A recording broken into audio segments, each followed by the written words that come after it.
Bienvenidas y bienvenidos a este programa. Hoy hablaremos sobre la recepción del derecho internacional en México y el caso Castañeda Guzmán versus Estados Unidos mexicanos. Y como invitada tenemos a Alejandra Jiménez. Comenzamos. Hola Alejandra, para empezar, ¿cuáles son los tribunales regionales en materia de derechos humanos? Bueno, son tres principales: el Tribunal Europeo de Derechos Humanos, la Corte Interamericana de Derechos Humanos y la Corte Africana de Derechos Humanos y de los Pueblos. Estos tribunales resuelven casos concretos, pero también establecen criterios generales sobre cómo deben interpretarse los derechos humanos. En derecho internacional, ¿qué principio opera cuando se viola una obligación internacional y se produce un daño? Opera el principio de reparación.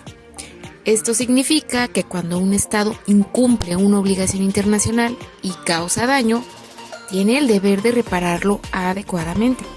En el caso Castañeda, la Corte recordó justamente este principio. En la sentencia del caso Castañeda se ordenó a México completar la adecuación de su derecho interno a la Convención Americana. ¿Eso es un ejemplo de recepción del derecho internacional? Pues sí, es un ejemplo claro, porque una norma y una sentencia internacional obligan al Estado mexicano a modificar o a ajustar su derecho interno. La recepción no significa que desaparezca el derecho nacional, sino que el orden jurídico interno incorpora criterios internacionales para transformarse y cumplir con obligaciones asumidas voluntariamente. ¿Cuál es la importancia de los derechos de participación democrática? Bueno, son fundamentales porque permiten que las personas participen en la vida política mediante el voto, la posibilidad de ser votadas, la libertad de expresión, reunión y asociación. Además, fortalecen la igualdad, la no discriminación y el Estado de Derecho, porque obligan al Estado a crear condiciones reales para que todas las personas puedan ejercer sus derechos políticos. ¿Por qué la facultad de los estados para regular o restringir derechos no es discrecional? Porque los estados no pueden limitar derechos de manera arbitraria. Toda restricción debe cumplir requisitos: estar prevista en la ley, perseguir un fin legítimo, ser necesaria, proporcional y razonable dentro de una sociedad democrática. Si no cumple esos requisitos, la restricción se vuelve contraria a la Convención Americana. ¿Qué es la recepción automática y qué es la recepción específica? Bien, pues la recepción automática ocurre cuando un tratado internacional, después de cumplir los requisitos internos, como la aprobación del Senado en México, pasa a formar parte del derecho interno sin requerir una ley adicional. En cambio, la recepción específica requiere un acto normativo interno, como una ley o decreto, para incorporar formalmente ese contenido internacional. ¿Por qué la Convención Americana constituye derecho interno para los estados parte? Porque los estados que la ratifican aceptan cumplirla dentro de su propio orden jurídico. En México, los tratados internacionales de derecho humano, una vez incorporados, tienen eficacia interna y pueden ser aplicados por autoridades nacionales. ¿Cómo se entiende la perspectiva formal y material de los tratados internacionales incorporados al sistema jurídico mexicano?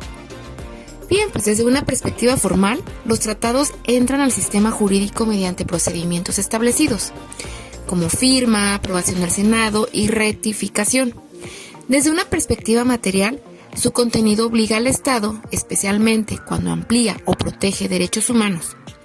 En relación con la Constitución, los tratados deben interpretarse de forma armónica con ella y funcionan como límites al poder público, porque ninguna autoridad puede actuar contra los derechos reconocidos nacional e internacionalmente. En palabras sencillas, ¿qué ocurrió en el caso Castañeda Guzmán? Bien, pues Jorge Castañeda quiso registrarse como candidato independiente a la presidencia de México, pero el IFE en ese momento le negó el registro porque la ley permitía que solo los partidos políticos postularan candidaturas. Él intentó defender pues, su derecho por vías internas, pero no encontró un recurso efectivo. La Corte Interamericana no condenó a México por impedir candidaturas independientes, pero sí lo condenó porque no existía un medio judicial adecuado para que una persona pudiera cuestionar esa limitación. Finalmente, ¿cómo cambió este caso la idea tradicional del Estado soberano? Bien, pues cambió la idea de que el Estado puede decidir internamente sin controles externos. El caso mostró que la soberanía ya no puede entenderse como poder absoluto, porque México está vinculado por tratados internacionales de derechos humanos y por sentencias de tribunales internacionales. Un ejemplo posterior de transformación democrática son las candidaturas independientes en México, como la de Jaime Rodríguez Calderón, alias El Bronco, quien llegó a la gobernatura de Nuevo León por esa vía. Entonces, el caso Castañeda no solo fue importante para el derecho electoral, sino también para entender cómo el derecho internacional puede transformar el derecho interno, ¿cierto? Exactamente.